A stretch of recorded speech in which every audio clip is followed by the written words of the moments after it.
Un compenso da capogiro per i sicari che hanno ucciso Margherita Ceschin quella terribile sera del 23 giugno scorso nella sua abitazione a Conegliano, tramortita con un colpo alla testa e poi soffocata. Per i killer la promessa di 1 milione di euro e diverse case a Santo Domingo.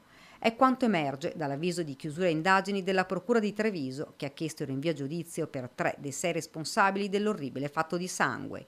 Il mandante del delitto, l'ex marito della Ceschin, Enzo Lorenzon, 79 anni, di Ponte di Piave, ora in casa di riposo per motivi di salute, e i domenicani, Sergio Antonio Luciano Lorenzo, 39 anni, considerato uno degli autori materiali dell'omicidio, e Joan Maria Beltre Guzman, 42 anni, l'intermediario.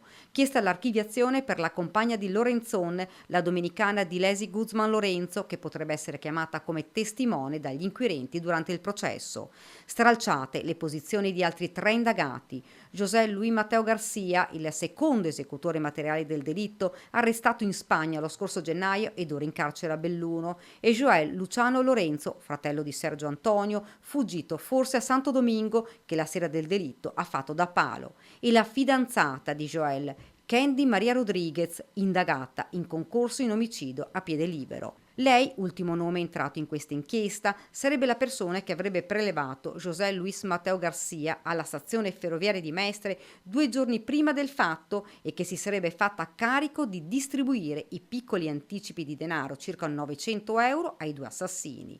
Prove solide, secondo la procura, che incastrerebbero gli indagati, fra queste le intercettazioni telefoniche avvenute dopo il delitto fra i domenicani e Lorenzon con frasi compromettenti, e poi il biglietto che uno dei killer ha consegnato al compagno di cella per darlo a Lorenzon. Io ti sono fedele, c'era scritto, e poi la richiesta di pagargli la parcella dell'avvocato difensore, e poi quelle parole che suonano come una confessione: mio fratello ha fatto da palo. A scatenare l'odio di Enzo Lorenzone nei confronti dell'ex moglie, il mantenimento che l'uomo doveva alla donna, 10.000 euro al mese. Ora si attende l'udienza del Tribunale del riesame.